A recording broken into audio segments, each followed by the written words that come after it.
Hello, everybody, and welcome back to another episode of Flock's Nest Sports Podcast. As always, I am one of your hosts, Dallas Reppin 52 of the Baltimore Ravens, Ray Lewis. As always, I'm going to have Brendan repping 54, Bobby Wagner of the Seattle Seahawks. We've got a great episode for you guys this week. Obviously, week one of the NFL kicked off, so that is going to be where we spend the absolute bulk of our time. Got some cleanup news in the WNBA. We will talk a little week two of college football, but it's mainly about the NFL this week. So let's just jump right in. Just some cleanup news with the WNBA. We have had officially 8 teams clinch playoff spots. So for the number 1 seed, we have the Minnesota Lynx, Las Vegas Aces, Atlanta Dream, Phoenix Mercury, New York Liberty, Golden State Valkyries, Seattle Storm, and Indiana Fever. The Valkyries, as y'all know, is the team I've been following this year. They did clinch a playoff berth. They're the first expansion franchise to do that in their first season. So congratulations to them. Very exciting. And we shall see what the playoffs bring. Unfortunately, some of those teams I mentioned, they have a lot of injuries going on. So hopefully it's still a good competitive offseason or postseason. And we'll see who comes out on top. I would bet it's the Lynx, though. I'm just saying. Second little piece of WNBA news. Let's talk Angel Reese for a moment. Oh, goody.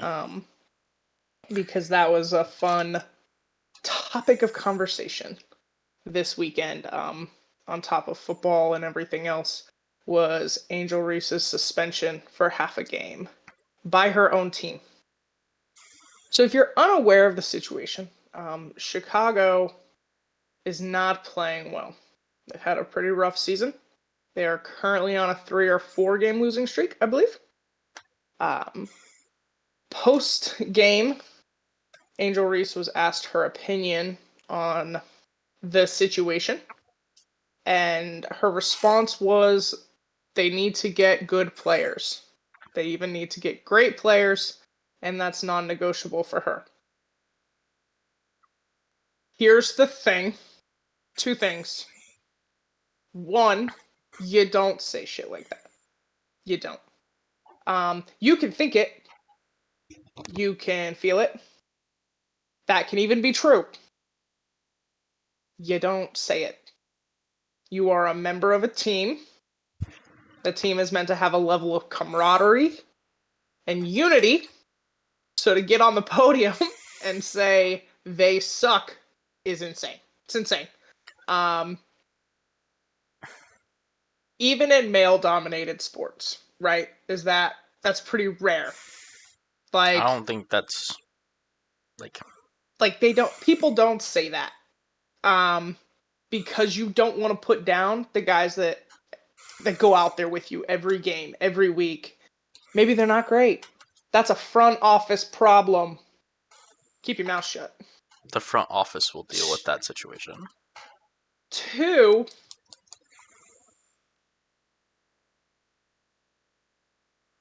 in no disrespectful way, are you a great player? Like, let's be honest. Decent. Okay. Great might be a stretch. She's got to start making her layups before she gets into that before conversation. Rebounding herself 10 times. So, inappropriate to say. Fosters bad locker room camaraderie and vibes, which is important, by the way, in a sports franchise. So this guy came out and announced that they were going to suspend her for half a game on Sunday because of, what did they say in their statement?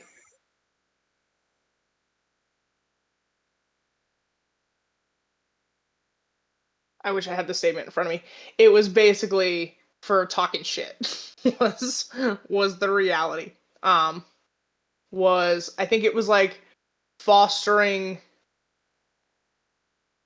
a negative community or something like that, like negative commentary. I'm not entirely sure retaliation was the appropriate response. She did owe her an entire team an apology, which she did then give. But it was inappropriate. It was inappropriate in the first place. It's not how you behave on a team. It's not. We're going to talk later about a team whose main player, right, who the face of that franchise, can do everything in their power,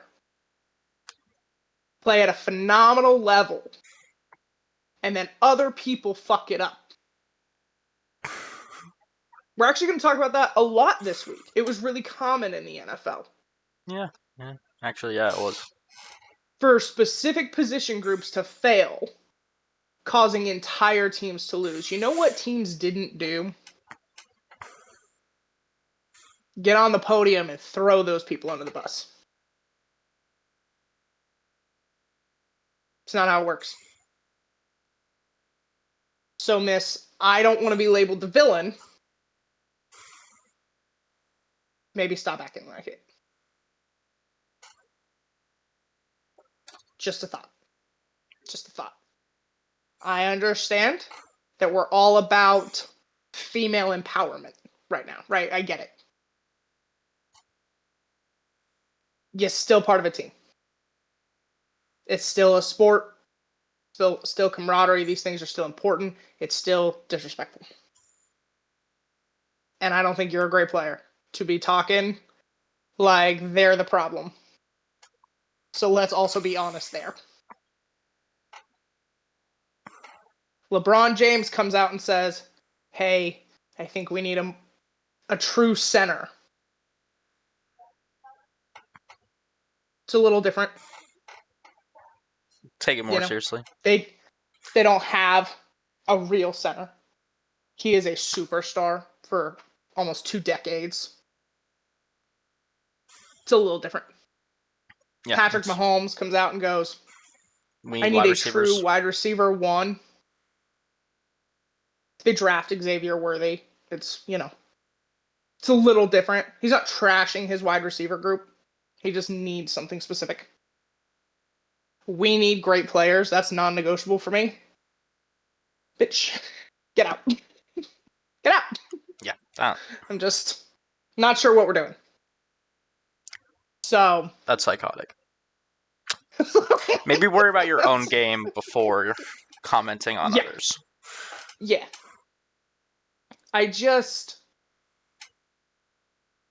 Why say anything? I don't know. Like if you're going to be a leader, right, and you're losing, how does this team get better? I got to play better. I got to be better. We've got to close better.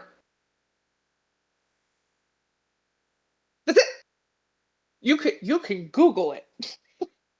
You know what I mean? You can Google the template for answering AI generate you a fucking template on how to lose at the podium and what to say.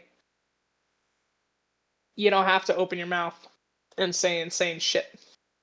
That has consequences. Because then we're shocked. And I understand that Chicago team is unhappy right now and the fan base is unhappy and they didn't like that the coach got fired.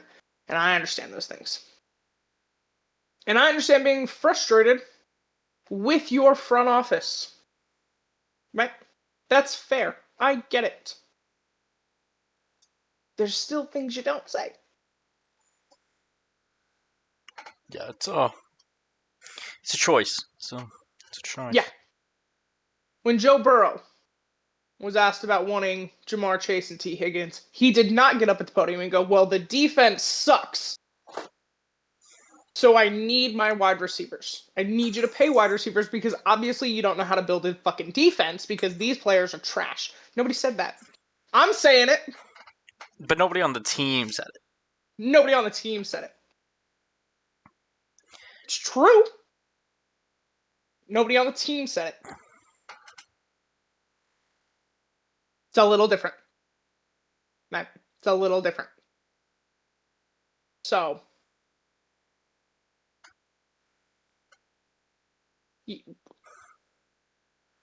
on your rookie contract, to already have these kinds of problems, we shall see if you get a second contract with this guy. Currently, I'm not convinced of that. Yeah, her stats are not No. great. It's pretty bad. No. So At this point, the thing that draws to her is the drama. yes. Alrighty. Well, with the cleanup news done there, we shall move to college football. Yeah. So week 2 of college football, I only really watched 2 games. I went to my college game. We lost again. Just we suck. It's a It's problem. not good. It's not Yeah, going well. it was one of the. I don't want to say too much, but there was a side of the ball that had, I think, the single worst performance you could have. Um, it was not great. It was not great. It's a problem. But beyond that, I like going to the games. Thankfully, they're on the road for the next couple weeks, so I don't have to deal with it. Get to watch it on TV rather than be there for them to lose. So Valid that's point. that's all fine and dandy. The second game I watched was Oklahoma Michigan. I thought that was a pretty good game. Decided I wanted to watch that one. Obviously, Michigan, great team. Oklahoma, highly ranked, has a really good quarterback prospect coming out this year. Kind of wanted to give it a look, and didn't really disappoint. Oklahoma kind of dominated most of the game. Was just the better team. John Mateer, the quarterback for Oklahoma, looks like a legit quarterback prospect. Can do it on the ground. Has a great arm. Looks like an NFL quarterback. Granted, we're 2 weeks into this season for college football. A lot can change. I'm not saying that he's going to be the number 1 overall pick, but if he continues the trajectory he's on, I could see him sneaking into the first round or being up there in the first round, just kind of depending on team needs at quarterback this year. Um, but other than that, again, Oklahoma gets the win 24-13. Michigan started the day off not great. It was at one point 14-0. They did start kind of coming back, but they never brought it really close. Oklahoma, again, I just think they just kind of dominated the game. Like, when Michigan got close, Oklahoma went right back down the field and got a touchdown. So it was kind of just never in doubt for me. On the other side, Michigan's quarterback did not play very well. Bryce Underwood went 9 for 24 and 142 yards passing, no touchdowns, no interceptions. It's not great. It's not what you want. It's just not a great performance there. But this Michigan team probably isn't going to be great. They had a lot taken from them. I think that week 1 they had an easier time. Once they start playing good teams, it might all fall apart. And I think the same can almost be said for Oklahoma. I wonder if they're a legit contender at this point. We'll find out. If Mateer puts it together and is as good as I think he can be, they could be a legit contender because they do have a really good quarterback and a decent overall roster. So, pretty good game. Don't regret watching this one over everything else because everything else was pretty much a blowout. So, I at least watched one of the few good games of the week. Nice. I only watched one game this week. I was not really around on Saturday because I wanted to be around on Sunday. So the only game I watched was Alabama, in which they destroyed, like straight up. Yeah, it was. Mollywopped Yeah. Florida. Monroe didn't stand a chance. I had a couple thoughts. One, find that exceptionally boring. It's hard to keep my interest when teams pull so far away. So there's that. I found it interesting that they never let up. That's a college That's an football thing. NFL thing, so I'm still kind of coming at it from that mindset, so I'm still learning kind of the nuancical differences. And to watch them just keep going was interesting, but it was a pretty boring game. It's hard to judge what goes right for a team when nothing goes right for the other. Yeah. I'm not sure if it was so much like how much credit goes to Alabama and how much concern the other way. So it was all right. They got the win. It is not any less stressful, really, watching a game with Alabama fans, even though they're whooping on somebody, because they're still yelling about everything they do wrong. And I'm like, they can't lose at this point. Like, we get that, right? Like, oh, that's a Nick Saban thing. So, if you ever, there are times Nick Saban was up 73-0, and he would still be yelling at his players for. That's an Alabama thing. Gotta be perfect. So I just found it interesting. But I'm still getting into it. Hopefully this week I'll be able to watch a little bit more college football. I just had my sights set on week 1 of the NFL. That had the majority of my mental capacity. My college game was at like a really weird time, so I was kind of gone for a lot of the games. So yeah, that's why I only really watched the 2. But it was a good. This week mattered less because there was just so many blowouts. Like, yeah, no game other than like Michigan, Oklahoma was really close. Like the Iowa State, Iowa was pretty close. Baylor, SMU was a good game. But beyond that, it was pretty much all blowouts. Like, it was all very one-sided. Yeah. So, not like we like. I love watching college football, so it is kind of unfortunate that we missed a lot. But this week, you kind of didn't miss much of what really is college football. So, not the worst thing.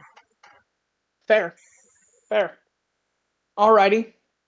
Well, we have so much to get to. Because week 1 of the NFL, just a baseline thought before we get into it, is one of the most like high pressure situations in football. Mm-hmm. They haven't been able to tackle and hit people, and some teams are still working out frustrations from maybe how their off-season went, how their last season ended. It tends to be a pretty contentious week. You tend to see a lot more penalties, a lot more in-game fighting than you see throughout.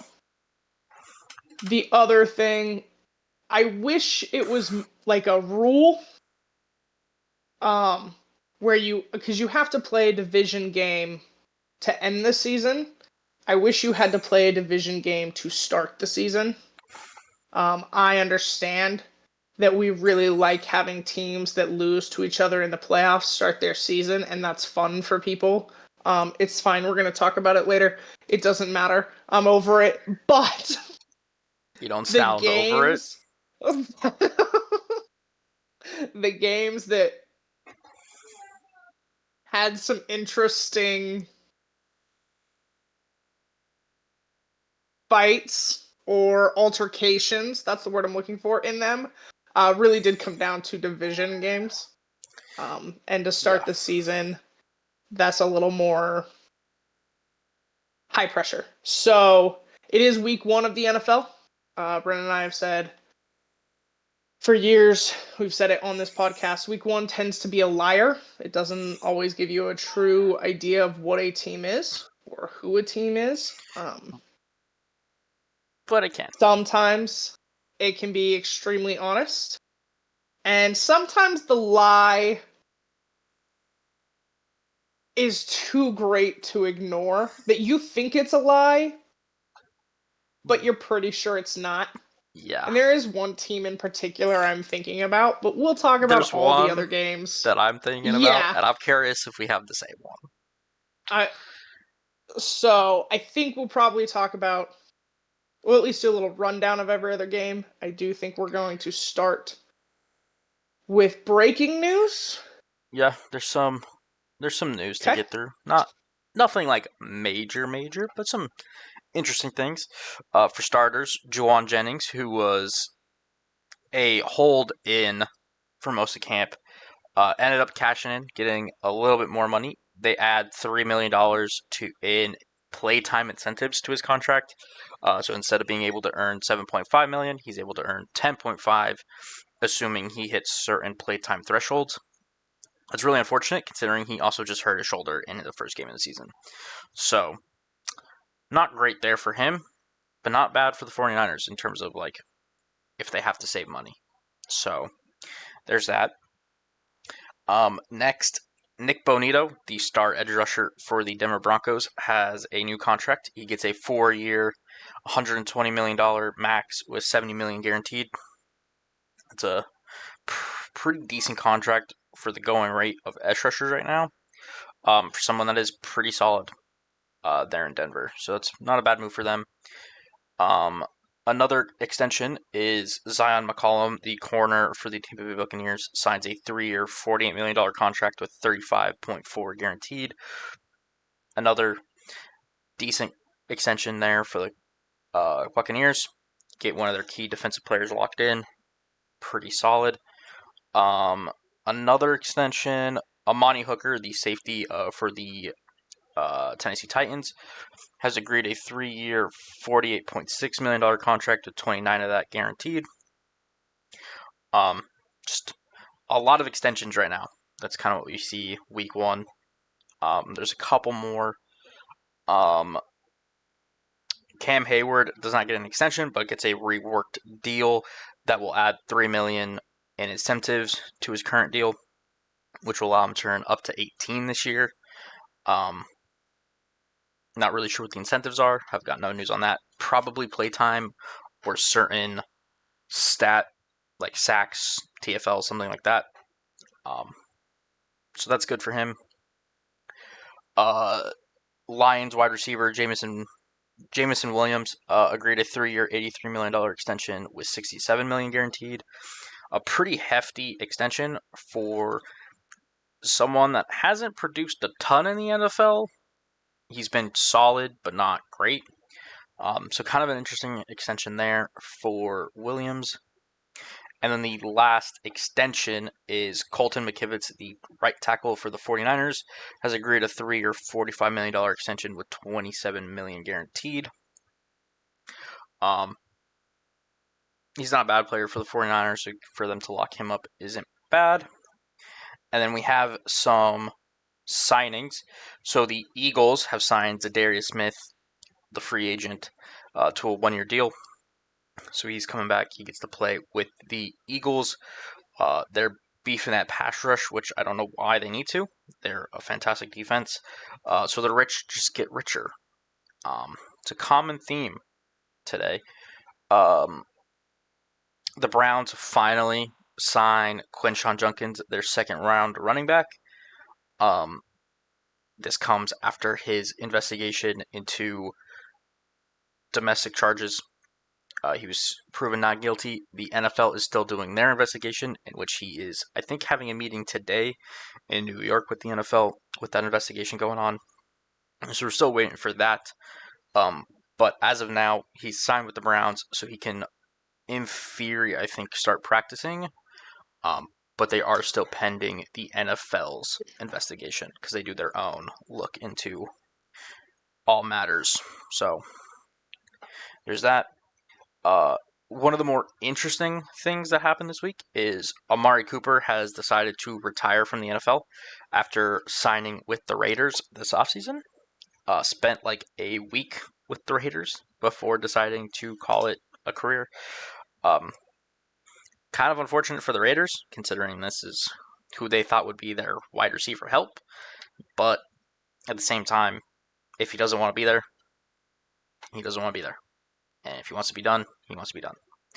And he I think wasn't he was great last season. hoping for immediate impact. And if you watched the Raiders game, he was not. Well, he retired before that. He retired before their Did game. he? Oh, I thought Yeah. it was after the game. He retired like right before the game. Oh.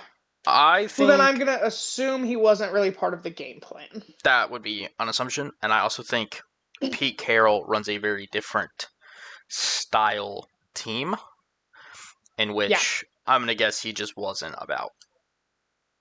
Didn't realize that, got there, and realized this probably wasn't for him anymore, and just has called it quits. So It's unfortunate because there was a time he was a really great wide receiver. It just didn't last.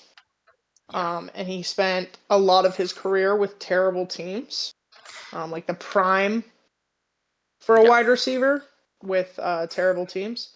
So while very talented, doesn't have the stats or the production to show it. And in the second half of his career has been hurt a lot. So And yeah, just has been struggling. So yeah, unfortunate, but kind of is what it is there. And then the last bit of news, the Eagles and the Jaguars have made another trade. They've traded like 3 times already this season. This time, the Jaguars are sending running back Tank Bigsby to the Eagles in exchange for a 5th and a 6th round pick in 2026. Not really sure what this means, to be honest. I thought Bigsby was alright with the Jaguars, but they did just draft Bashal Tutin, who I thought was going to be really good coming into the NFL. Apparently, so do the Jaguars. They also do have Travis Etienne still, so if they have a lot of faith in Tutin, this kind of explains them maybe just moving on from this guy who's not going to get as many touches, at least recoup some capital for him. But I just don't know why we're sending him to the Eagles. I don't get this whole why are we trading with the Eagles? It's like when people were trading with the Chiefs. I don't get it. I don't understand how the Eagles are, one, able to do this, and two, why we keep doing it. Why we keep trading with them. Just doesn't make sense to me. But should be the backup to Saquon, so it's not going to be a huge addition, but at least is something, I guess, for the Eagles. fair. Alrighty. Well, that does it for breaking news. Now into our games for the week. Wanna start with Ravens? I don't. I didn't think you would. We will, but no, I don't want to. Ravens get the loss, which I could have lived with. Honestly, I really could have.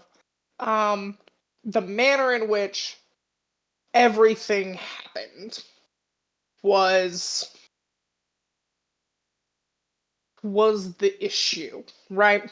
So let's just, on a base level, it was a great game.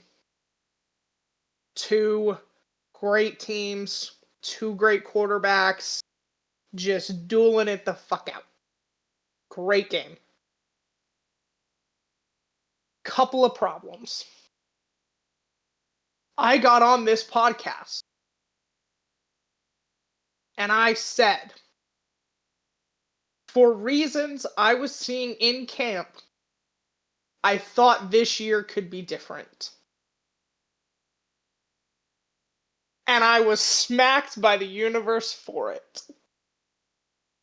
Because then the worst traits of the Baltimore Ravens were just out in force week 1. Same old Ravens. Let's start with the offense. The offense did look really good. I don't know quite what the issue was. This was a problem offensively and defensively. If we were somehow confused by the turf, but there was a lot of slipping. Like, they could not stay upright. Multiple drives ended with them just getting back to the line of scrimmage when rushing because they couldn't stay upright. I found the play calling a little more traditional. Looks like they're really trying to turn Zay Flowers into a wide receiver 1.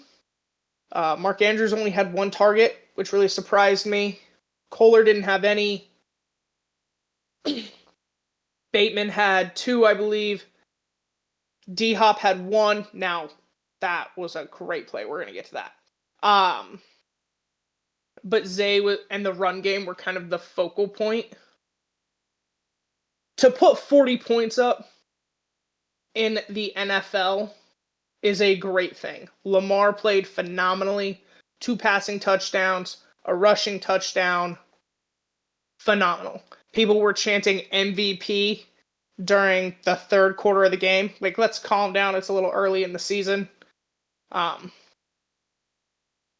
It was a great game for ball carriers, ball catchers. Justice Hill didn't have the best day. I think he ended with negative 14 yards. We're going to get into that. I spent 3.5 quarters screaming about play calling. You can't just keep running the ball with Derrick Henry every time he's on the field. And you can't just keep running the ball with Justice Hill every time he's on the field. The benefit of having Lamar Jackson at quarterback is that the defense is never quite sure who's going to run it or if he's going to pass it. So sometimes, with Derrick Henry on the field, Lamar has to run. They finally did it, and Lamar picked up 17. So I'm not sure why we're once again having this issue, but it was a problem. The O-line definitely struggled. Lamar was sacked twice. He escaped for a big gain once, and he escaped to be brought down at the line of scrimmage, making it not a sack once. Real big problems there, especially on that right-hand side. Falele had a very rough night. A lot of pressures given up. They had some penalty problems. Rosengarten struggled. Rosengarten has allowed more sacks on that O-line than anybody else on the O-line combined. So that's a problem. The one thing I did see that I mentioned in the offseason, why I saw differences while I was hopeful, did come out.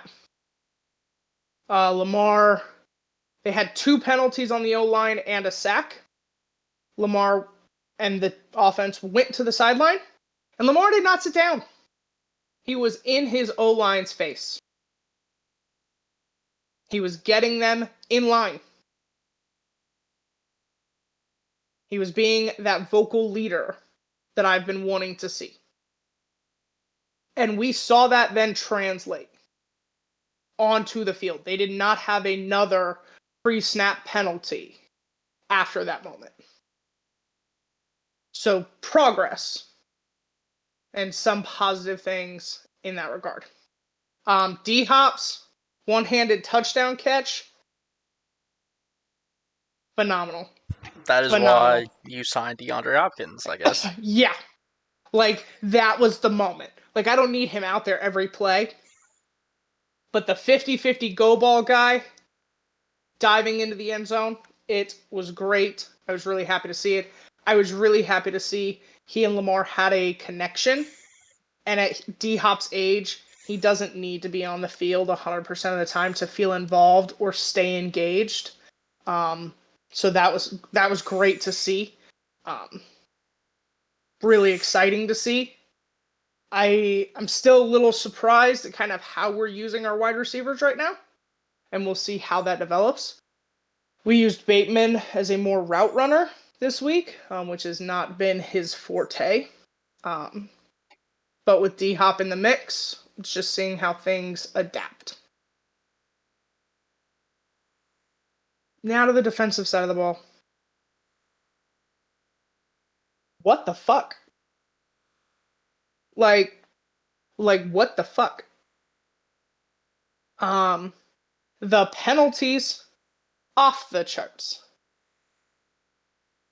Jair Alexander, thank you for that. Had one true play. Fucked it up.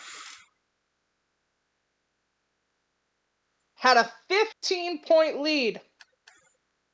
1 point in the game. And we just shit on it. We're missing tackles. We've got penalties in the secondary.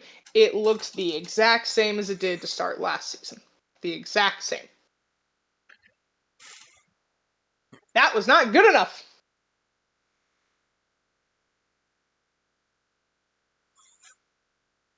Hamilton was the bright spot of this defense. He was the best player on the field when he was on the field. And I believe that they will get it turned around.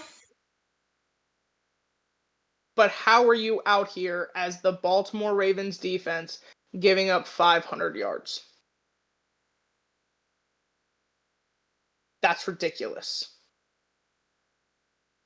They had built something last year. By the end of the year, they were a top 5 defense. Where did that go? Where did that go?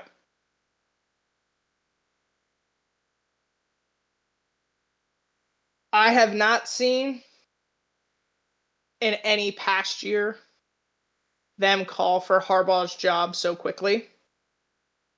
The decision making this game was peculiar.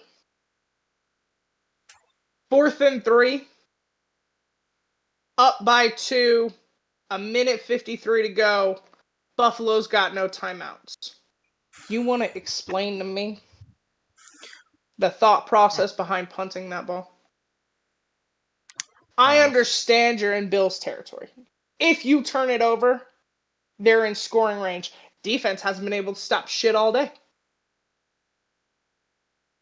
Not sure why it would matter now. You're telling me that you don't think between Lamar Jackson, Derrick Henry, Zay Flowers, Justice Hill, Mark Andrews, you don't think y'all can get 3 fucking yards? And the way Lamar was playing, did we not watch You his put 10-yard Derrick run? Henry next to him and Lamar run that ball, he'd get 12. I'm like, did we not watch him run 20 yards backwards just to gain 15? Did we not watch that play? We didn't see it. You could have iced that game with 1 play call. Instead, we punt. What, why? Explain it to me. The main issue I have with it is, I think someone else said it, but I agreed with it in the moment, because I'm like, you have to go for it. You can't not go. And then someone was like, why the Ravens? Because the one thing with this game is both teams had elite quarterbacks. unarguable. Yeah. Both quarterbacks are elite, and they both Yes. played elite football. So how you Agreed. sit there and go, we're not going to put it in the hands of our elite quarterback. We're going to put it in the hands of their elite quarterback to Their end the elite game quarterback. is If our defense, a right, had been choice. playing elite, that's different. I'd still want to give it to an elite But they quarterback. wouldn't. You're right. You took it out of one elite quarterback's hands to put it in another, It and would then be, thought game was over. It's ridiculous. yeah, that was You a had choice. all of your timeouts left. Like, So they got to kneel on the ball and run a fucking fire drill to get their kicker out there and win. Now, don't get me wrong, I watched the rest of NFL Week 1, so I was kind of hoping they would have the similar issues that every other team had. They didn't. granted, it was Matt Prater kicking. If you're hoping for Matt Yeah, Prater to miss, there's a reason you're he's still in not. the league. Yeah, you're not There's going to get that. Um, I just. The Ravens are. The Ravens do not lose to other teams, they lose to themselves.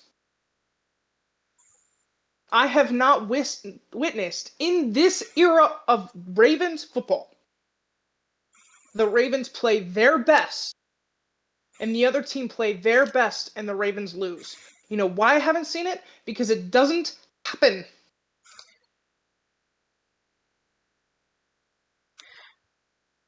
They beat themselves. The problem is they constantly like the Ravens are so elite. They're even elite at beating themselves. No team does it better. that No choice. coach has more losses when leading by double digits than John Harbaugh. The number is 17. That's not 17 good. losses when leading by double digits in the fourth quarter. It's 15 minutes of football for you to vastly fuck it up.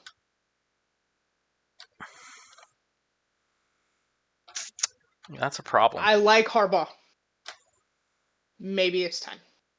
I don't know that we can overcome this because something is going wrong. Hamilton at the podium said, I don't understand how the standard is what it is. We keep adapting the message because we know we're having the same problems, and then we look up and we've given up 500 yards and we've lost when Lamar Jackson had an MVP level game. When arguably one of the most talented quarterbacks to walk the planet doesn't have a Super Bowl, even appearance,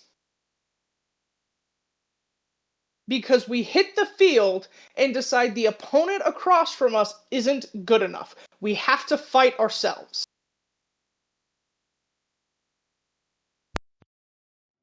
I do not blame the loss.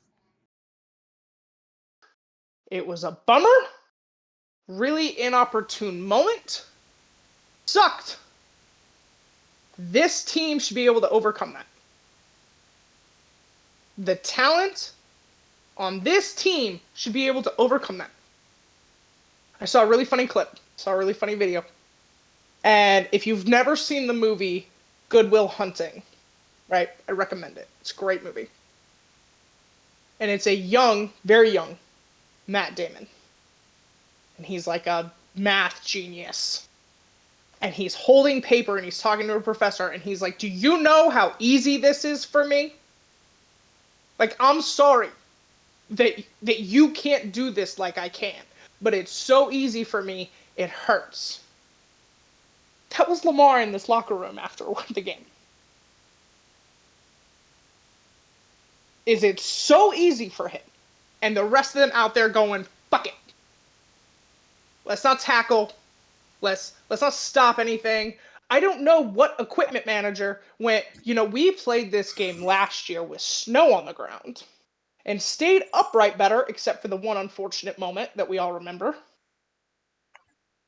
then we stayed upright in dry weather on this turf. What was that? I've never seen the Ravens slip so much. Lamar, who is in complete control of his body, slipped like 4 times.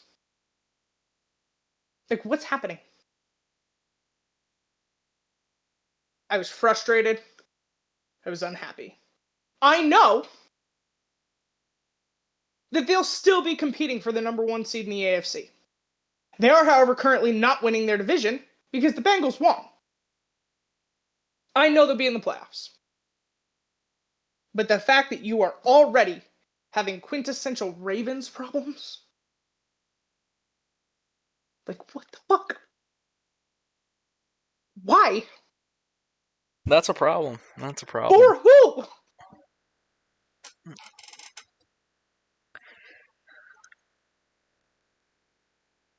I don't. Because they were doing well, right? The defense was doing well, and then the secondary was like, you know what? Penalties.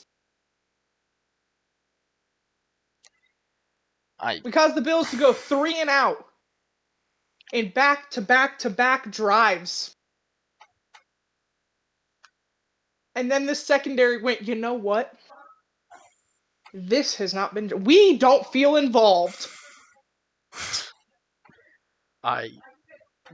So now, pass interference.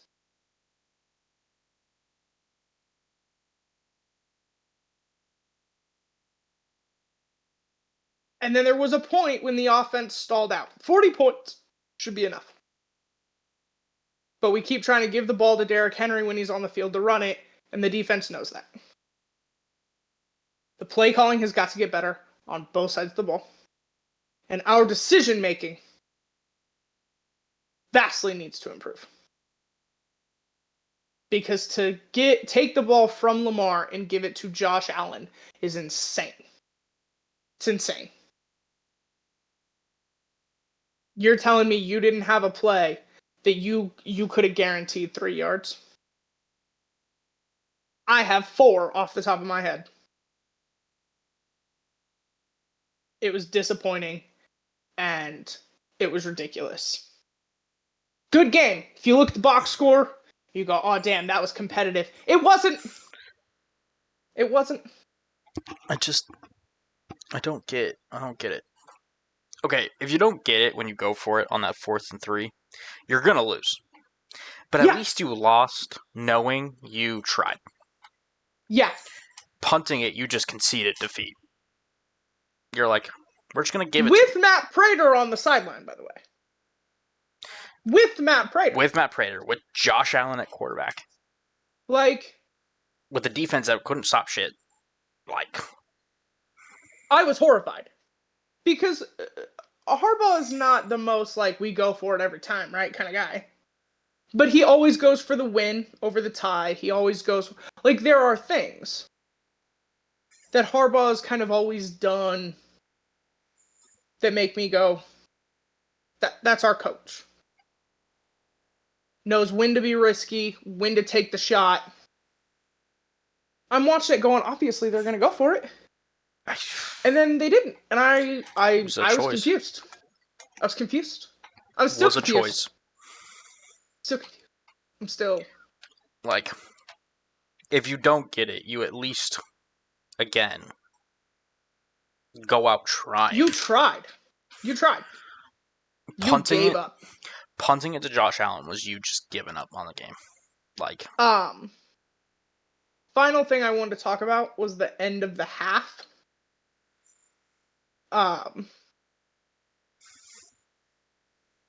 think if that's in Ravens building, that goes differently. I think I watched the replay several times. I understand they've talked about bringing it down to the 10th of a second on the clock. I think it really could go either way. It was so close. I think home team was given the advantage. I'm not saying that because it's the Bills, I'm not saying that because the refs did anything nefarious. I'm not saying any of that. It's just I simply think had it been in the Ravens home game, the Ravens running to the locker room, they would have called it. yeah. Instead, they had to bring the Ravens back out. So, again, not blaming anybody. I'm not saying anything nefarious or The league didn't cheat. yeah, Like and nobody. I don't think it was like the refs trying to give the Bills the advantage or try to help them. I just think it had an impact. when Um, when it's that close. In baseball, you hear it all the time. Tie goes to the runner. It's tie goes to the offense because Fence. at the end Yeah. of the day, you're an entertainment, and Well, and the game is built to benefit the offense. like you're an entertainment. Like, You want points. You want teams to put up points. That is the so I entertainment factor. I find it irrelevant. I don't It's think that not why we lost you. lost. Yeah, like I don't It's think that's why not. you lost. No. Still had a lead, came out getting the ball at the half, extended the lead, and then extended to fucking it up. Yeah, So a lot of fun there. A lot of fun. just Ravens football. It just gives me no hope for the offseason. I know what the season's going to look like. It's cool. I got it. I know how this ends. I've seen a few people. Well, they only ever lose to the Bills once a season, so maybe now we'll get to beat them in the playoffs. I don't have a ton of hope for it. It's a fun thought, but Well, last year you killed the you Bills know, in the regular season and then proceeded to shit the bed. So maybe you did it this early, yeah, so you we don't did have it to in do it later. reverse. And that's cool for when we play the Bills round 1 and then round 2, fucking fuck it up against the Chiefs, I'm sure. Maybe So, what the Ravens are thinking is they just choke games now, so they don't choke games later. and that would be great if it kept working that way. But it doesn't. Epic collapse. Great job to Lamar. Great quarterback. Yeah. Great game. Thank you, D-Hop. I do not blame Derrick Henry. Until that point, he was playing really unstoppable. well. Shit happens. Fumbles happen. I was not happy with all of the drop balls that we had. Zay had one. Justice Hill had one. The drops weren't great. Having the ball punched out, a little different. Not why we lost. So, they play the Browns next week. I can sufficiently say, if we lose that game, I'm going to freak out. Yeah. If you lose that, you might have some problems. And I think you're going to have a different head coach at the end of the year. If we don't win the division, we will have a different head coach. If we win the division, I'm going to be honest with you, he holds on. He sticks around for at least the rest of his contract. If we don't win the division, I'm sure he's gone. Yeah, that's a problem. So, it's just insane. I don't get that. But weird game. Unhappy. Way different scoring situation than I thought it was going to be. Y'all watched my prediction video. I think I said 24-27, 2017. I had a 3-point difference in Ravens' favor. Lost by 1. First digit started with a 4. That was crazy. It's crazy. So yeah, we will move on to Seattle football, which didn't go as badly, right? But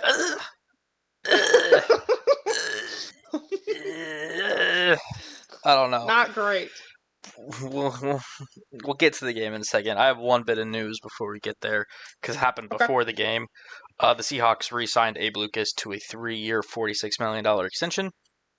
I did talk about this on my preview video, very minimally. Kind of mentioned it. Said I would give you my full thoughts here. Um, I think this is great.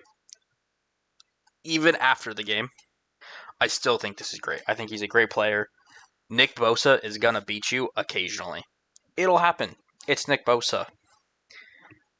It just happened to happen in the worst possible moment of the football game, but it'll happen. So, I think Lucas is a great player. I think he's well deserving of the contract. And truth be told, I think it makes him like the 13th highest paid right tackle in the league. So, as long as he stays healthy, I think he's easily the 13th best right tackle in the league, if not better. So, I think this is a fine contract. I have no problem with it. Everything's good there. Just glad the offensive line is being focused on and is getting locked in long term before we have more problems. Now to the game. Just not good. Obviously, it was against the 49ers at home. We lose 13-17. Just a super disappointing loss. It just I don't understand. I don't get it. I don't get why offensive coordinators come to Seattle and say, we want to do this, and then immediately do the opposite. Because that's how it felt. Is Kubiak comes in and is like, we want to be a run heavy, play action, under center team. They ran play action twice. They were under center, to be fair, quite a bit, but they still played out of shotgun more than any other formation. And they couldn't really run the ball, except for a couple drives, in which they succeeded in scoring. This game made no sense fundamentally as play calling. So we'll get into it because first drive sucked. First drive was not good. First play of the game was good. JSN, which was the only person that showed up on offense. I'm going to be perfectly honest with you. JSN was the only one. Just much like Zay Flowers for the Ravens. They at least also had Derrick Henry and Lamar Jackson show up. It was literally just JSN showing up. And Sam Darnold, kind of. Somebody has to throw JSN the ball. Someone's got to throw him the ball. Yeah. So, first drive kind of sucked. They put Milroe in the game for a snap. That just didn't make any sense to me. I get it. You kind of want to try these packages out. I didn't like the timing of it all. Your 2nd and 6, you just threw a 20-yard pass to JSN, got a 4-yard run out of Charbonnet. I didn't understand putting Milroe in that moment. He gets a 2-yard rush, I think. It wasn't like the worst thing. It just didn't make sense at the time. Felt like it kind of took away the momentum. Yeah. It just felt like it disjointed the whole drive. So then they punt. They don't convert the third down. They punt. San Francisco pretty much goes down the field, scores the touchdown, and I'm starting to get worried. And then Seattle comes back and has a fantastic drive. Scores a touchdown. Zach Charbonnet looked great running. Was getting 4 or 5 yards of carry. The offense was moving. They did run play action. They were doing the right things. They were doing what they were supposed to, what we were promised. They ran play action. They ran under center. They were running the football. It looked good. And then we didn't see that again for the entire game until the last drive, the last 2 drives of the game. We didn't see any of it, which was super disappointing. It just didn't make a ton of sense. We went away from the identity way too early. The run game struggled a lot. Stats-wise, The Seahawks, Darnold looked fine, 16 of 23, 150 yards. A lot of that was play calling. I didn't love Kubiak's play calling at all. They didn't scheme up play action. They did it twice, and both times Darnold threw for, I think, at least 20 yards on the two play action plays. So they worked. Why aren't we running more? He looked fine. Some drops kind of accounted for some of it. Charbonnet looked fine, good when they were running well. 12 carries, 47 yards. But a touchdown. That's almost 4 yards a carry. That's not bad. You can live with 4 yards a carry. What was bad was Kenneth Walker. Kenneth Walker in 10 touches had 20 yards. He was averaging 2 yards a carry. He was kind of bad. He was bad. There's no other way to put it. There was a point in the game, as I said, that second drive, Seattle used mostly Charbonnet, and he was getting 4 yards a carry. I think Walker was in there once and got 5. So it was all, they were consistent. And then every drive after that, it was all Walker. There was no Charbonnet. It was all Walker, and he was getting stuffed every single time. And we were seeing the problems we saw last year with Walker, where a hole would open, but he'd try to go somewhere else with the football because he doesn't trust it. He doesn't trust what he sees, and he tries to bounce it outside because he thinks he's faster than everybody else. The problem is, in the NFL, you're not faster than everybody else. So, he just wasn't good. I kind of want Charbonnet to take over that lead back spot at this point, if this is how Walker's going to be. If Walker's going to be the bounce-happy, can't stick to what he sees, Charbonnet is significantly better at that, and it's significantly better for the scheme. And if he can just average 4 yards a carry, that's fine. They need to give him the ball more, but it's fine. Darnold, 2 rushes, 14 yards. I did really like the play call at the end of the half, where they kind of set up a fake screen to the left and had offensive linemen rolling out with Darnold to the right. It was a really easy 7-yard gain, got him out of bounds, and we were able to kick the field goal. I thought that play call was brilliant. I wish we saw more of the rollouts. We didn't see a ton of bootlegs this game. We just didn't see what we saw against the Chiefs in preseason, what we saw against the Raiders in preseason, and kind of what we saw against the Packers. Granted, none of the starters played against the Packers, but we didn't see this offensive philosophy we were told we were going to in this game, and that was the frustrating part. Receiving, it was literally JSN. 13 targets, 9 catches, 124 yards. The next best receiver was Cooper Kupp at 3 targets, 2 catches, 15 yards. Arroyo had 1 catch for 7 yards. Kenneth Walker had 3 catches for 4 yards.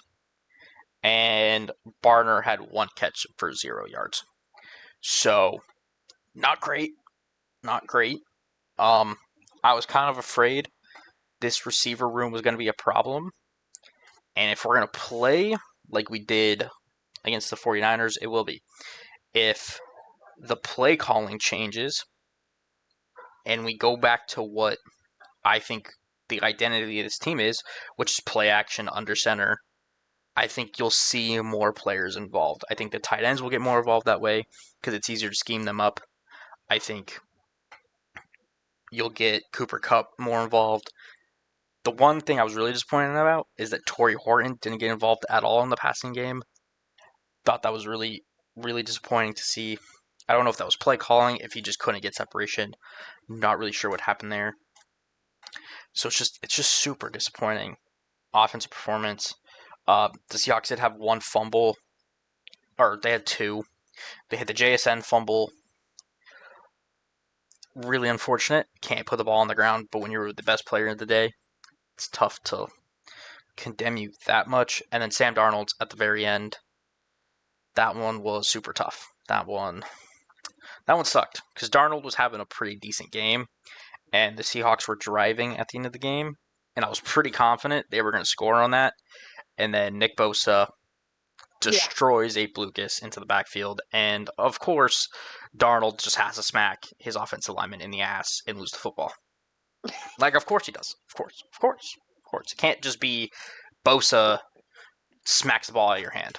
It's No. you smack your quarterback in the ass, or your offensive lineman in the ass. So, that's not great. It was a blemish on Darnold's game. Everybody's now like, Darnold was the wrong choice. Darnold was the wrong choice. I disagree with the assessment. I think the play calling did him no favors today. I think he was having a really efficient game and was playing well. And then Abe Lucas gets beat. He does have to have more pocket awareness and just step up a little bit. And I think he is able to make the play.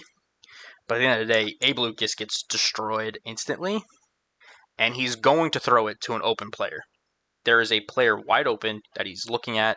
I want to say it was Kenneth Walker in the flat. He gets it to him. They probably don't score, but they're in better position. So it just kind of sucked that we fumbled there.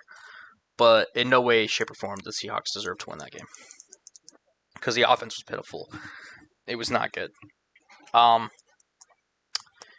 think the main issue I have with this game is the fact that no questions of the offense were answered in any way because we didn't see this offense play their identity. We were told the identity is going to be run, play action, under center, bootlegs. We didn't see that. We saw shotgun.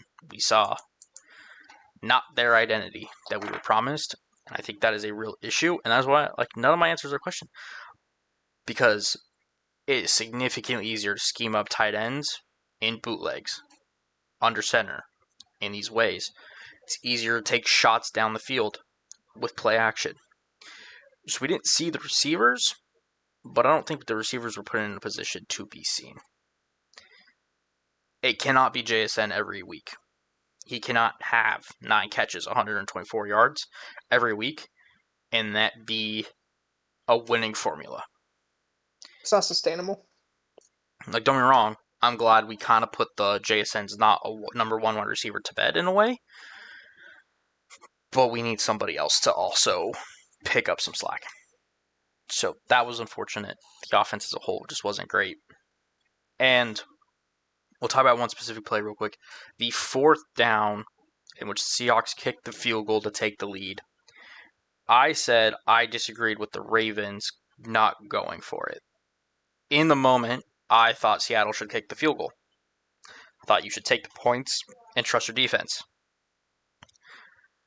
There was 2 very different situations between the two. One, Yeah.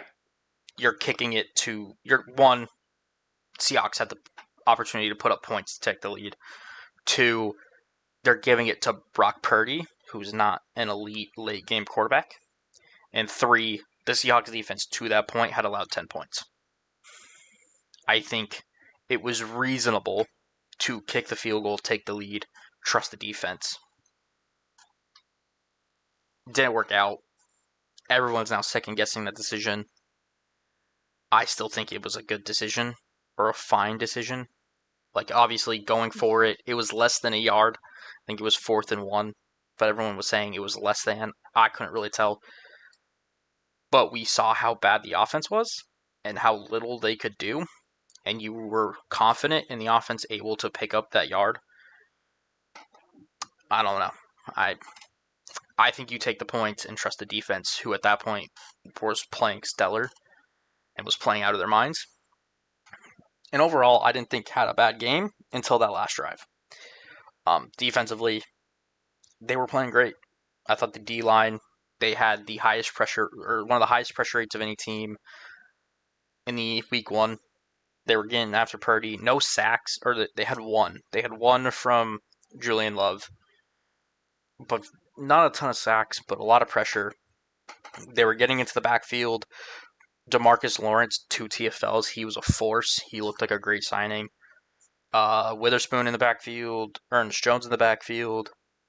Evan Worry was even got a TFL before going out, which is really unfortunate. He's probably got a high ankle sprain. I'll get more into that in a second. But overall, I thought they played really well.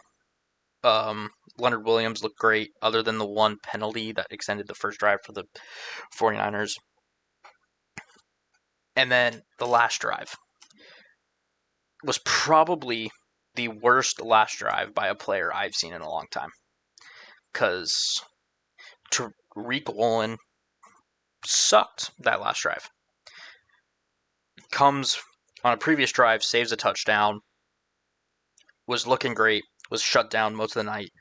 And then on that last drive, I don't know what it is, he just like flipped a switch to turn into an idiot. He gets beat with the D ball to Ricky Pearsall, in which he's in great position the whole way. Ball's in the air. He sees it. He slows down and then realizes, oh shit, the ball's going to go past me. Speeds back up, gets back in position, and then doesn't even go for the football. Just kind of watches it. Not really sure. Gets beat for a big gain. Later in the drive, the Seahawks have it 3rd down and goal. They had 2 great stops prior. 49ers snap it. Nothing there. They get pressure on Purdy immediately. He rolls out. Dude in his face. All he does is literally just push the ball towards the end zone. Woolen is right there. All he has to do is take a step forward and jump. And he has either a PBU or an interception. And it should be an interception. Instead, all he does is stand there and jump, and the tight end comes in and snags the football from him. He played it about as worse as you could. You have to attack the football. You cannot let it come to you in that situation. In the end zone, especially when you're winning the game by 3 points. Just gifted the 49ers the touchdown. I've had the stop with Woolen because it is a contract year for him, and I don't think the Seahawks are bringing him back. And the thought I had was he could give you the most shut down corner 90% of the game. For 90% of the game, he can be one of the best corners in the league, won't get beat, and is shut down. And then for that other 10%, he's a goddamn idiot on the football field. He's making mistakes. He's getting beat for big plays and normally touchdowns. And what's worse is when he's shut down, they don't target him, so he doesn't even get interceptions. So it's not like it's Trayvon Diggs, who, will give up a lot of points and maybe a lot of yards, but at least turns the ball over.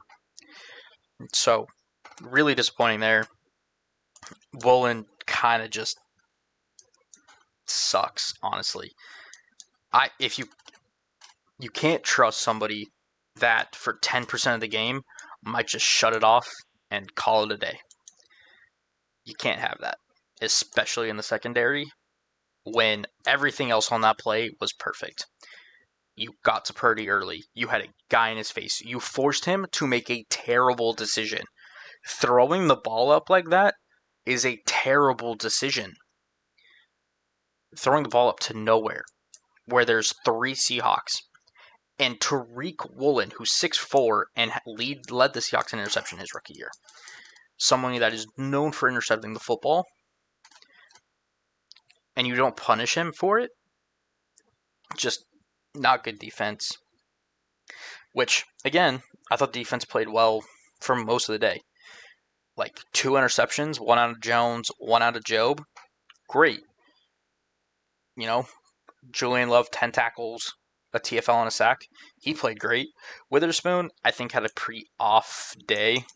Just didn't look fully in it for the most part, but it happens. I don't think he gave up any big plays. He was just kind of getting beat on the smaller stuff, but they were like kind of important. It just made no sense. And then wasting the 49ers gifting you a terrible special teams day because Jake Moody sucks. Missed 2 field goals. One of them was blocked. I believe he got released for it. Yeah, he did. So, which he's sucked for a while, and you can talk to like after his injury last season, it's just been. And you could talk to like any 49ers fan, they were calling for him to be released during camp. So Shows you how bad it is. But yeah, I don't. It it wasn't that the Seahawks played a bad game of football. They just played a very un. They just didn't play their identity, and their identity is run the football, be aggressive, play action, and on defense, it's we're gonna fly around, we're gonna make plays, we're gonna make your quarterback's life a living hell, and in the secondary, we're gonna create takeaways because your quarterback made bad decisions. And at the end of the game, when the defense needed to stop, they didn't play their identity because Tariq Woolen is not. I don't think he's an identity fit in this team. Um, it is obviously week one, but based on what we saw last year, I don't think he's going to stick around past his rookie contract, which is unfortunate. But you got to cut him loose. Like I think you stick with him through the year, but I don't think you can give him another contract with how he's been playing and with the lows he can bring to the team with his lack of concentration at certain times. Because I think that's what it is. So it is what it is there. That was kind of just the game. Some takeaways after the game. I did mention Nick Emenori went down with an injury pretty early. It is a high ankle sprain. He's a candidate for IR. Not great. I thought he was playing really well, and it looked like he was going to be a real part of this defense as a rookie. So that really sucked. Hopefully, it's not too bad. But with high ankles, you do kind of want it to heal properly. So I wouldn't be surprised if he was put on IR just to make sure that ankle got right. Some other things. In Mike McDonald's press conference after the game, or I guess yesterday, Monday after the game, he talked about how they did get away from their under center play action identity. So I'm glad they realized that, I guess. He did also talk about the fact that Josh Jobe could earn more reps and be the starter rather than Woolen. I really like that. I think that is a good choice. Woolen has shown that he cannot be trusted for the entire game. It feels like every game he can play 90% of it and then not the other 10. So I like the idea of making Josh Jobe, who I think deserves more reps. Obviously had an interception this game and has looked good since coming to Seattle. So I like that. Spoon would be on the other side. And Woolen would come in 3 corner sets. So that's good. He did also talk about Nwosu, Bobo, and Young all have chances to start practice this week. That's great. Really good news for Nwosu if he can get back this soon. And then he did confirm the high ankle for Emenwari. So lots of news there. Not all great. The Emenwari news sucks. I do like the idea of maybe giving Jobe significantly more reps and snaps than Woolen. I think that could be good, especially after this game. And Wosu returning to practice along with Bobo and Young, I think can be great. We saw how much this wide receiver core struggled in this last game.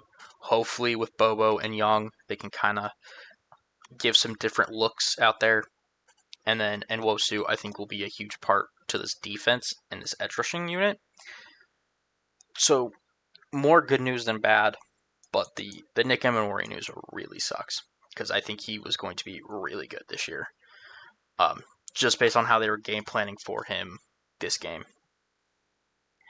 And then some news that came out yesterday. The Seahawks had 3 people in for a visit and a tryout. They had Bobby Hart, a tackle, Shane Lemieux, a guard, and Matt Walletsko, another tackle. So clearly want some more offensive line depth. Shane Lemieux is the only name I actively recognize. He was with the Saints last year. He's not a bad player. It would just be guard depth. So keep an eye out for that. If they make any signings, I will come onto the pod and get those. But as of now, nothing has happened with that. So Nice. pretty solid. I think that's it for the Seahawks. Just a really disappointing week one. Hopefully, the offense can kind of get things figured out, but it might take a couple weeks. It is a new scheme. I would calm down before we start calling for Kubiak's head. It's first week. It might take a little bit just for the offense to click. But I would also like them to start playing their identity. But other than that, hopefully next week is a little better. That's fair. I watched parts of this game. The second block is actually really difficult to watch on Red Zone because there are fewer games. You would think you'd get more time, and it just never seems to work out that way. It's not what I expected from an offensive or defensive standpoint. Nope. I think it's hard to judge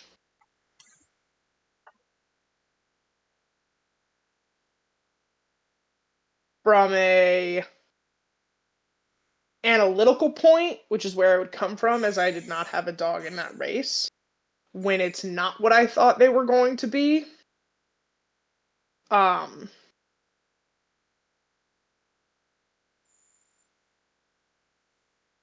think we all expected a little bit different from Darnold, but that's hard to, again, judge when I don't think this is the offense that they've been working on. I don't think this is the offense they've been building. Yeah,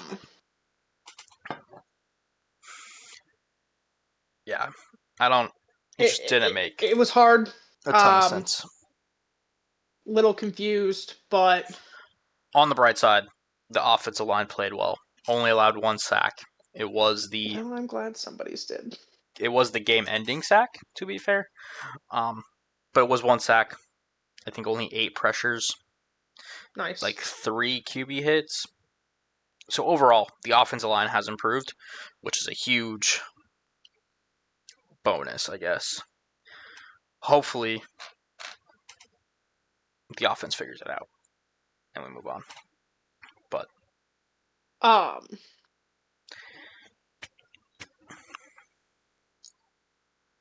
okay. Well, moving on to our games of the week that both Brennan and I picked. Mm-hmm. I picked the wrong game, by the way. I had 2 others I was considering. Both were more interesting. Oh, yeah, that's the one. So, there's that. I did pick the Broncos-Titans game. Broncos get the win, 20-12. It's as boring as that score sounds, going to be honest with you. Cam Ward did not have the best first outing. It was his first true NFL start. It was also against what I do believe is going to be a really great defense in the NFL, so it's kind of hard to fault him for that. Yeah. I thought Tennessee's defense played well. I also think the Broncos' offense simply left a lot to be desired. You could clearly see their age. They have a very young offense, and there is not, outside of Bo Nix, really a leader in the wide receiver room, and that was apparent. Yeah. I think they were very much missing Jerry Jeudy. Courtland Sutton looked from good. a wide receiver standpoint. Courtland Sutton was like the only one that looked good. Yeah. So I just was a decent game. I do think we saw Bo Nix have a little bit more access to the playbook, which I wanted. Yeah, Did have an interception on the day, so he not so looked sure it's going to stay open. I well. He think had some of the the. best things we saw about Bo Nix were kind of missing this game. It almost Um, looked like the Broncos changed their whole offensive identity just to yeah, experiment. Like and that's what it felt. It's like you come in week one and have a cupcake. So let's just try things. let's just try shit, which That's is what it. fine, I guess. That's what it felt like But this can't be the identity moving forward. This will not because work. Bo Nix 2 Um, interceptions and a fumble is not no, it. no. So it was a boring game. I'm gonna be honest with you. It was a boring game. I'm glad the Broncos got the win, but I really expected to see kind of the Broncos not at their best, But but at a not. really good version of them. And this didn't feel like Broncos football. It didn't feel like we played on anything we built last year. Um, it Yeah, felt very inexperienced on both sides of the ball. it was just And weird. the Titans, they have a rookie quarterback.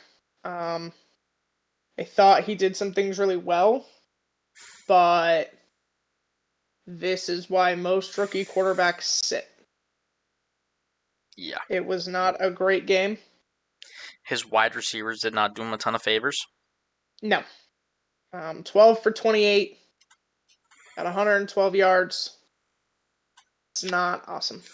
Yeah, so Um, it's unfortunate, but so, but now I've watched them, and I can move on, pretty much. yeah, that's fair. That's I've watched it. I can move on. that is fair. Well, onto my game of the week. I picked Monday Night Football between the Bears and the Vikings, and Great game. this was Great better game. than I thought it was going to be. Honestly, it did not go how I thought. Before the game, I probably would have picked the Vikings because I thought the Vikings would win by having the better defense and McCarthy doing enough constantly. This did not go at all as expected. We're going to start on the Bears side because I do have a lot to take of takes on this game. On the Bears side, I thought Caleb played really well at the beginning of the game. First quarter, or first half, I'll say. No, I'll stick with first quarter. I'll stick first quarter. I thought he was great. I thought he was playing what we expected, and then what that Ben Johnson's offense could do for him.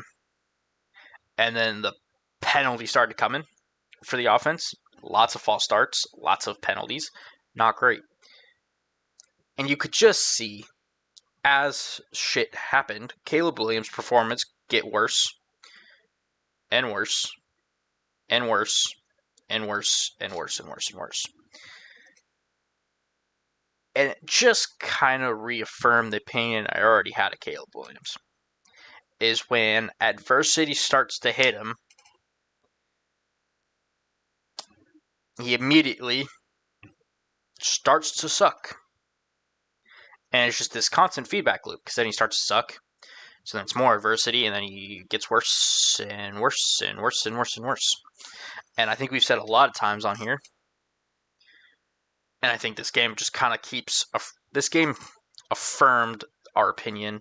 Obviously, there is still time for it to change, but he does not have the mental toughness nor the maturity to succeed as an NFL quarterback. And I will give the two things I said do come as you grow as a person. As you age, as you spend time in the NFL, that stuff can grow and develop. And it's really what I think all he needs. truthfully, because I thought when he was good, his accuracy looked fine. He was running the football fine. He was escaping pressure fine. I thought he looked like Caleb Williams. And then adversity came. He couldn't overcome it, and he just started getting worse and worse and worse and worse. And I think that is going to be the problem with Caleb Williams for a while. Is once he hits a wall in the game, it's just going to go downhill from there. And I think that's what we saw. Because that first drive was great. After that, it sucked. He at least didn't turn the ball over, and he had a rushing touchdown and a passing touchdown, but he did nothing in the second half. Literally nothing. No. So, struggle there. I thought the Bears' defense looked pretty good to start, but I don't know if that was just them looking good or if that was McCarthy looking bad to start. Because then, once McCarthy got to the fourth quarter, really, once McCarthy threw that pick six, it like flipped a switch in his brain, and he remembered how to play football. Because prior to that, he sucked. He looked terrible. I thought this really felt like the beginning of that game was O'Connell just... I think it was McCarthy just trying, like, when you think about it, he hasn't played football. And I don't think O'Connell in like helped, a year. Because O'Connell was calling a very, very passive game plan. Yeah. And I think once they fell behind and he threw that pick six and they kind of realized they're going to have to put it on his shoulders to win, and they started kind of opening the playbook a little more. And I think it really did. It flipped a switch. And in that fourth quarter, he was amazing. He was fantastic. I think it took like 3 quarters for him to re-find his feet and his head. And remember how to play football. Why he was drafted in the first round. And then the fourth quarter came and he went, that's right. I can do this. Yeah. And that throw to Aaron Jones was great. Getting Jefferson the touchdown was awesome. It was just good in that fourth quarter. Yeah. Minnesota's defense still looks great, I'm going to be honest with you. I thought they were a little worse than I thought they were going to be. But I kind of think it was more the Bears hit them with a quick punch. Yeah. And then they settled back into the game. So, it was a good game. But I think the real storyline is the fact that McCarthy had a really tough start and then quickly found his feet. And hopefully he can kind of continue that momentum. And if that's what he's going to look, if he can look like that in the fourth quarter and he can bring his team back from the dead, he could be a really good NFL quarterback. Yeah. No, he looked, that fourth quarter, I'm going to be honest with you, I felt like that fourth quarter was one of the best in all of football this week. Yeah. I felt like they had the reverse from both teams, right? The Bears started really strong.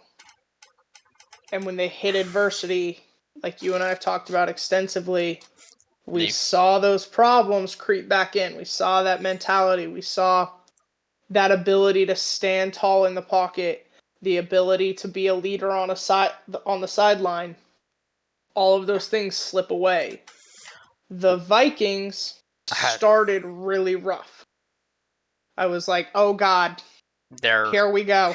I can hear it now. Should have kept Sam Darnold. And then that fourth quarter happened after kind of the maximum point of distress. And they came alive after that. Yeah, it was... And the defense and the offense for the Vikings settled in and played great football. Yeah, it was I think this is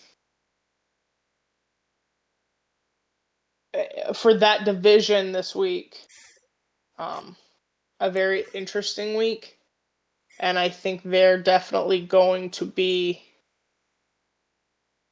I think there's a chance they're fighting for that number one spot if they continue to play like this. Yeah, with that defense and the way McCarthy If McCarthy proved, can maintain, and the way that they kind of proved that it doesn't matter how bad we are, we can still yeah, come back. I think that's important. because there are teams that can't. There are teams. They're terrible fourth quarter teams. Their team, yeah,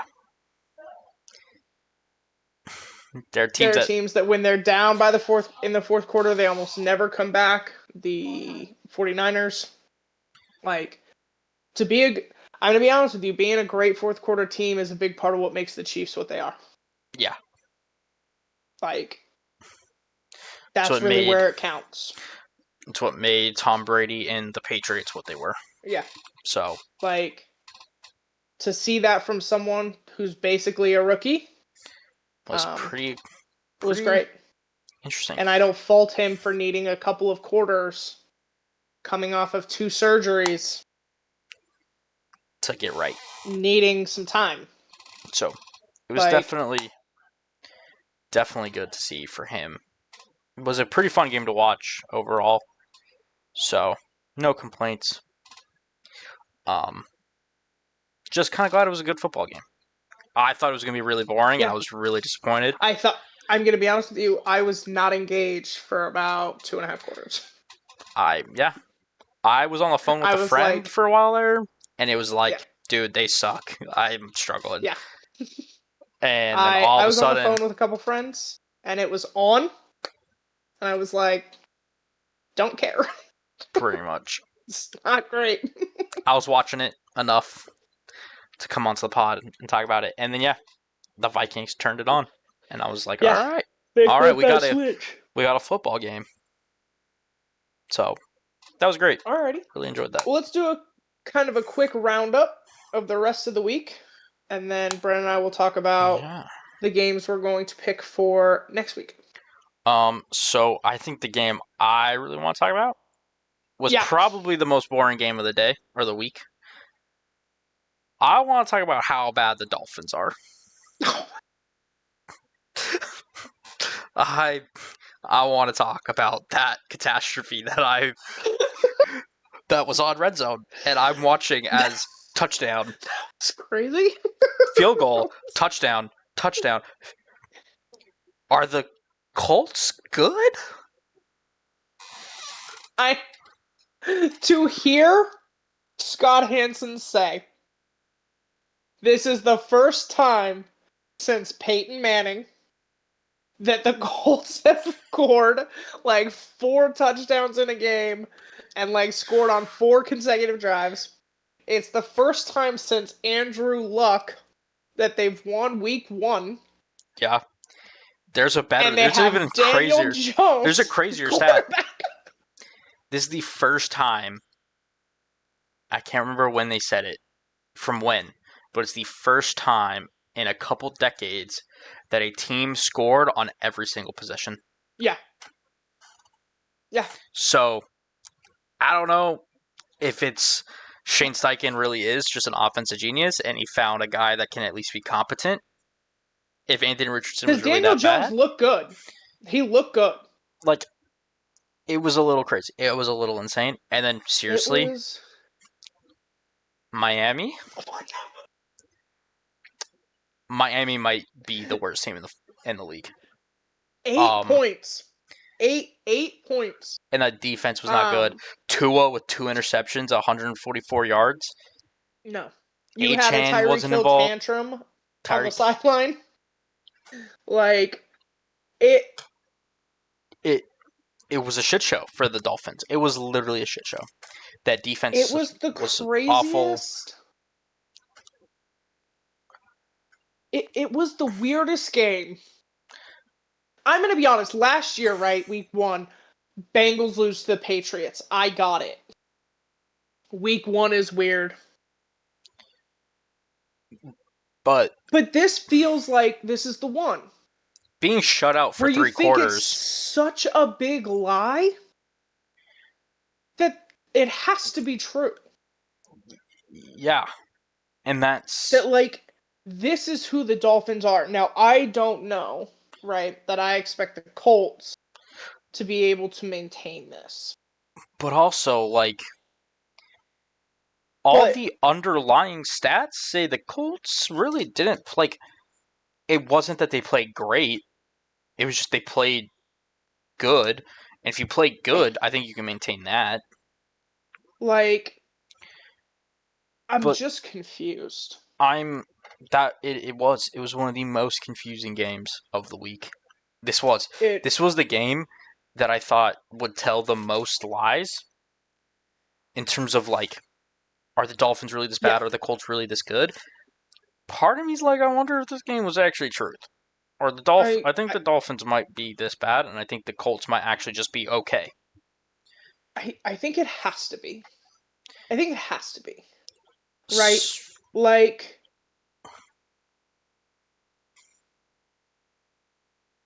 Like I don't.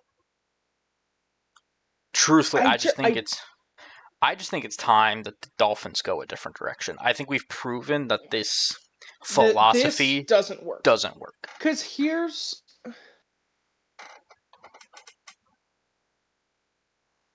I just don't think it works. I don't think anything you're trying to build on is getting better. Yeah, and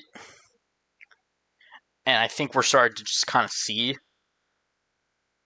see it a lot when coaches' messages start falling flat. You start to Yeah, see it. And I think we're to that point where McDaniels no longer has the locker room to the fullest. yeah. So, I did not think entering this season he was on the hot seat. I didn't. I but think he is. he just got I think he is. firmly placed on a scorching seat. Yeah. So, it's definitely going to be interesting to watch the Dolphins just to see what happens there with that. And then the Colts might actually be fun this year. I don't know. I guess we'll find out. Might actually be a decent team. So, I want to talk about Steelers Jets. that's a fair one. That's a good one. Because this was almost my pick for the week. This was almost my game of the week. This was almost mine because we play the Steelers next. I was so confused by this game. I don't know where the Steelers defense was. Gonna be honest with you. I don't know where this offense came from. Yeah. Especially because it kind of came out of nowhere. Like, it was sluggish until the fourth quarter. The Jets did way better than I thought they were going to. Justin Fields looked like a competent franchise quarterback, which I did not expect. I'm Yeah, still not convinced that's real, I think that could be a lie. but his connection with Garrett Wilson was definitely noticeable. was definitely there. Kicking was really the name of the game this week. That broke and won games. Yeah. The amount of misses was crazy. And the impact it had Was nuts. like, And the Jets had a chance at the end. And then Jalen Ramsey, hey, good play. Unfortunately, don't like him. dug deep, way deep into the old him and had a great play. But I was genuinely shocked at both of these. Yeah, I did not think either team would had have the ability to put up 30 points. Yeah, like at all. Like if Like, I don't know what the over-under on total points in this game was, but I would have taken the under at like 20. I didn't think Yeah. this game would No. have any points No. scored. So for it to I have, expected like the Browns Bengals type of score. that's fair. That's that's a fair score to expect. I kind of expected maybe the Rams Texans score.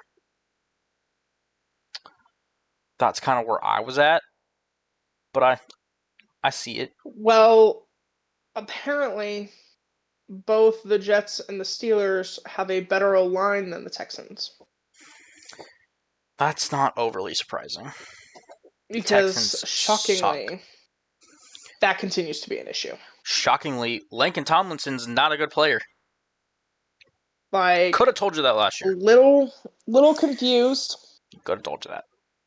Watched it We with my knew. own eyes for 17 games.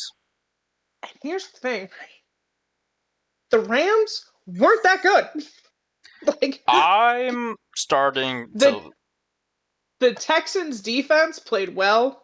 The Rams' offense Did just enough to win, pretty much. was pretty much non-existent. But his O-line, It's a problem. It's a problem. And it will be a problem. And how it wasn't addressed more, I will never understand. no idea. So, fair enough, I guess. Bright spot: the Chiefs get the loss week 1. Yeah, no, that's nice. That's always fun. It was a good game. Herbert looked really good. It was a good game. A little confused how someone got ejected for spitting on a player, but not for slapping a player. Apparently, the rules expert came on and was like, because his hand was open and not closed. And I'm like,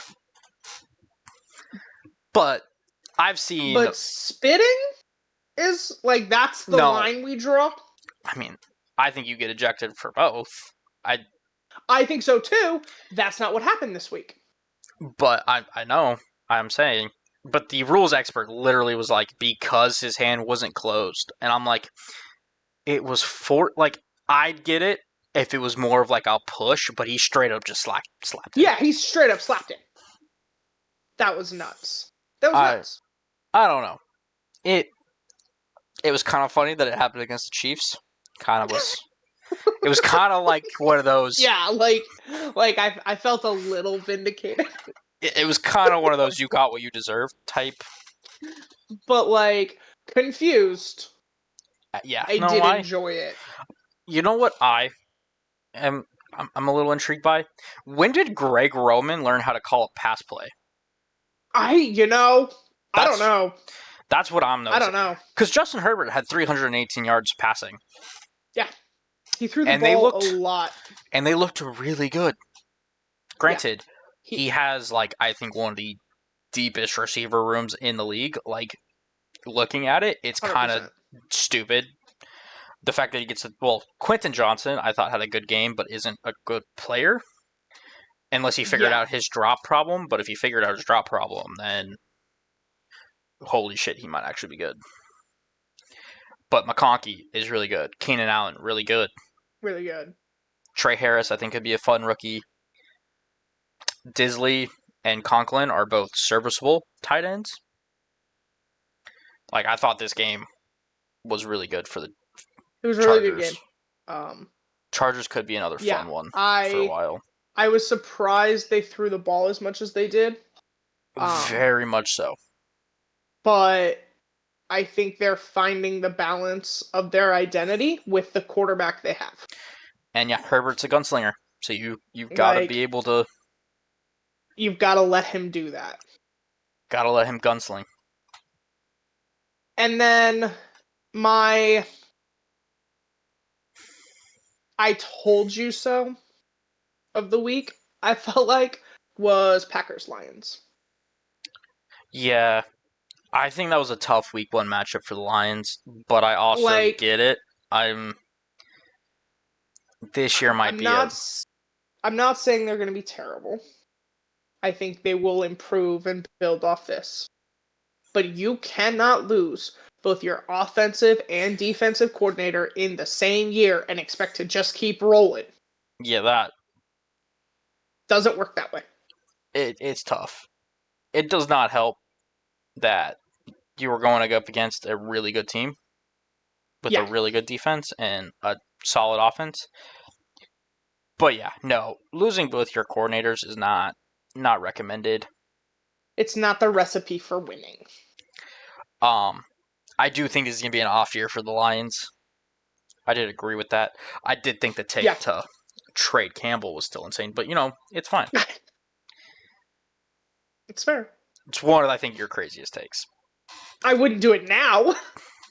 Oh hell no, um, it was interesting to see Micah Parsons Green Bay. in a new uniform. I He does enjoyed, get a sack. which I think you saw the Cowboys miss the pass rush Yeah, against the Eagles, yeah.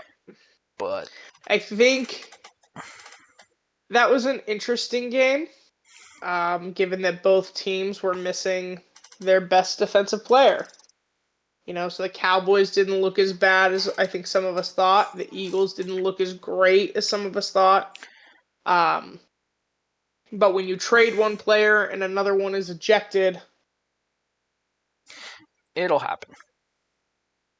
I think both teams will even out to who they actually are. This Yeah, is what I will say, though. The Eagles are the most confusing team in the NFL. Because I think when you look at them, like they have all of the telltale signs of a train wreck. But but win. but the talent How does of not a train wreck, AJ Brown which get one fucking target? oh by the way, I have a fantasy league. I'm with a couple friends. I thought it was a great idea to take him as my first wide receiver. I still won. That's the sad reality. You know what's really sad? We're gonna talk fantasy football real quick. Let's do it. In week 1, I thought I had a good team. I really like my team. I had the first overall pick. I hate having the first overall pick. I think I'm a Fair. genius though, because I didn't take Jamar Chase. I took Bijan, or I think that's not how you pronounce it. I think he said it. It's like Bijan or something like that. He did pronounce it for us one day, and now I Okay. don't remember. But I took Bijan Robinson. 24 points. Felt great. My wide receivers, on the other hand, I thought I was a genius, taking A.J. Brown and Terry McLaurin back to back. Because I get I think it was the 24th and then the 25th pick. So, like, two good wide receivers back to back. Great. They put up a combined 6 points. Yep. I still won purely because Emeka Ibuka is really good. I also had Jaden Daniels, and I'm feeling great about that. Like, I love my fantasy team. If A.J. Brown and Terry McLaurin figure their shit out. Until that point, I'm a little nervous. That's So, that's fair. That's fair. I'm kind of hoping either of the Browns' tight ends completely destroy the Ravens next week.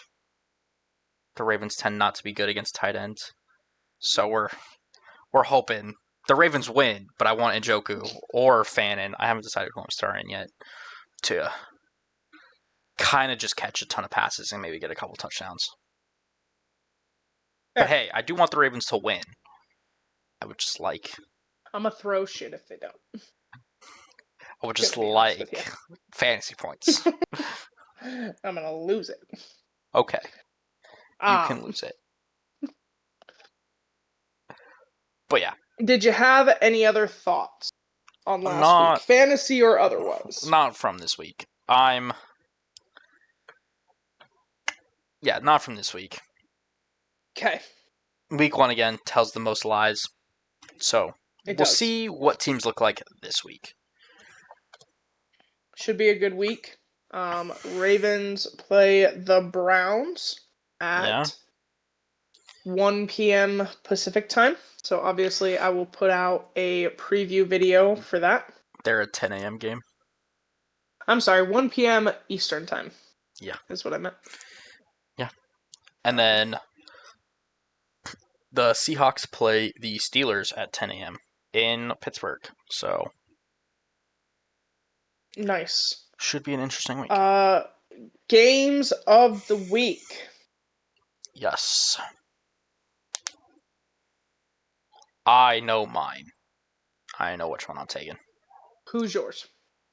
I'm going to take the Eagles and the Chiefs because why the hell not?